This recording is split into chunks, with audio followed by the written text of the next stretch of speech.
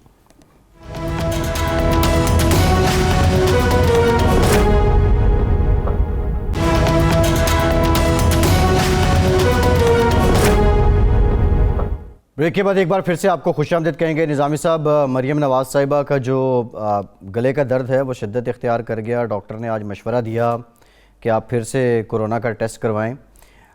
دعا ہے ہماری کہ اللہ رب العزت انہیں صحت عطا کریں اگر وہ بیمار ہیں.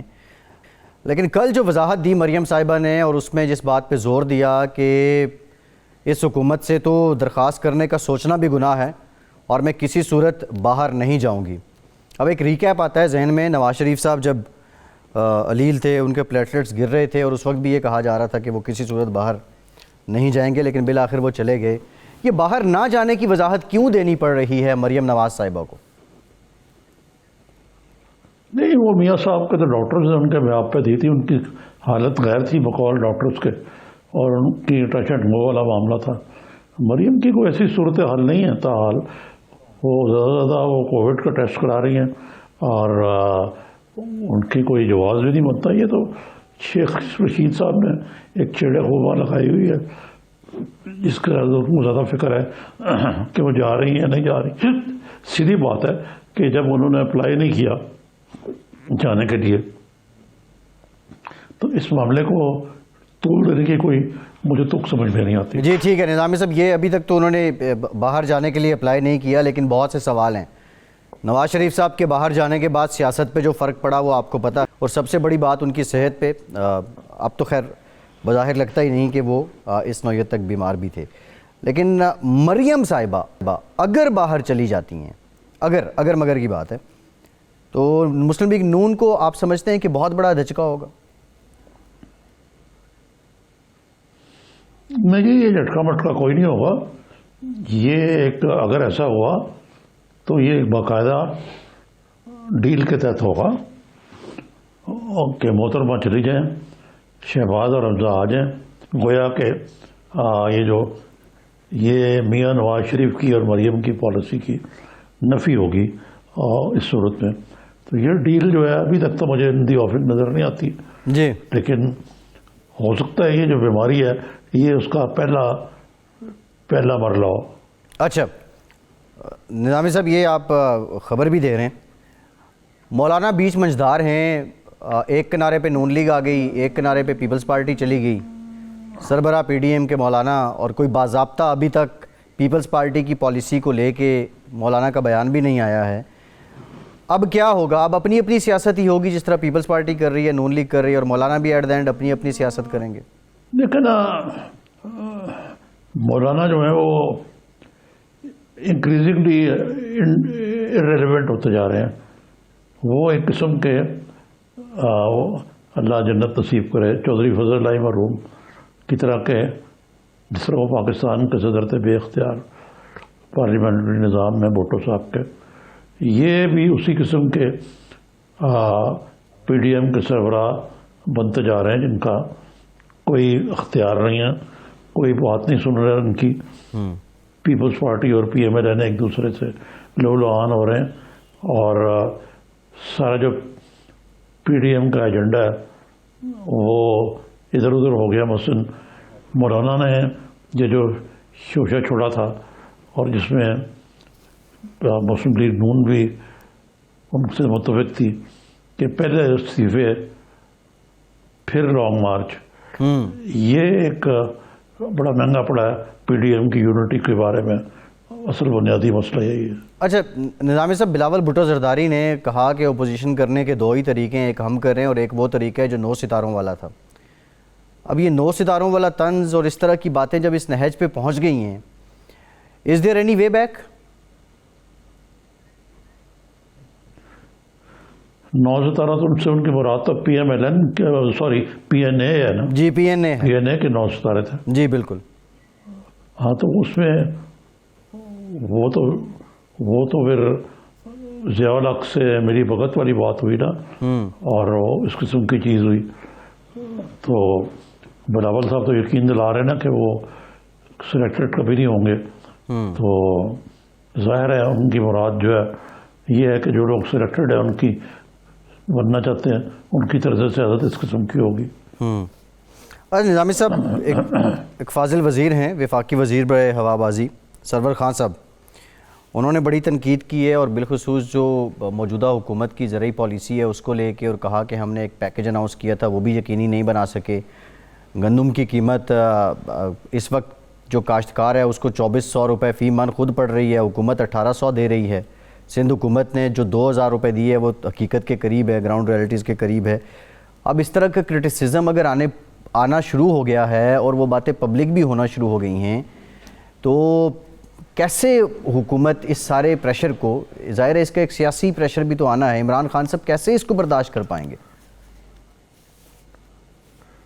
نہیں، یہ تو سرور صاحب نے کسی حد تک درست کہا کہ اگر سندھ میں 2000 ہے اور واقعی کاسٹ آف پروڈکشن زیادہ ہے تو پھر اس کے اوپر نظر ثانی کرنی ہوگی. لیکن سرور صاحب کو اس وقت توجہ دینی چاہیے، ان کی اپنی منسٹری کا پتلا حال ہے ایویشن کا. جو پائلٹوں کا معاملہ ہوا ہے اور جو باقی معاملات ہوئے ہیں، انہوں نے قومی ایئر لائن کو بھی عضو معطل بنا دیا ہے. پاکستان کی بھی جاگرسائی ہوئی ہے دنیا میں. پاکستانی پائلٹ جو ہیں وہ کسی کاری کے نہیں رہے، اور یہ سارا کچھ کرنے کے بعد ان کو کوئی قطعاً علم نہیں ہے کہ ایویشن جیسی ٹیکنیکل انڈسٹری کس طرح چلاتے ہیں. وہ اب ایگریکلچر پہ خیال آرائی کر رہے ہیں. نظامی صاحب، خیر وہ آپ نے جو ذکر کیا ان کی اسٹیٹمنٹ کے بعد جو نقصان ہوا وہ بالکل حقیقت ہے، لیکن میرا سوال یہ ہے، اب وزیر بھی اگر اس بات کا ادراک کر رہے ہیں کہ ہماری حکومت کی جو پالیسیز ہیں وہ عوام کو ریلیف دینے میں رکاوٹ بن رہی ہیں، تو یہ وزیر جو آج اس حکومت کے ساتھ ہیں کل کیا ہوں گے اس کے ساتھ، اور یہ عوام کے پاس کیسے جائیں گے، یہ کیسے پھر سے منتخب ہوئیں گے؟ جی یہ اچھی بات ہے اس کابینہ میں کہ وزیر آزادی کے ساتھ اپنے رائے کا اظہار کرتے ہیں. جی ٹھیک، نظام صاحب پروگرام کا وقت ختم ہو گیا، بہت شکریہ آپ کا. آج کے پروگرام اتنا ہی.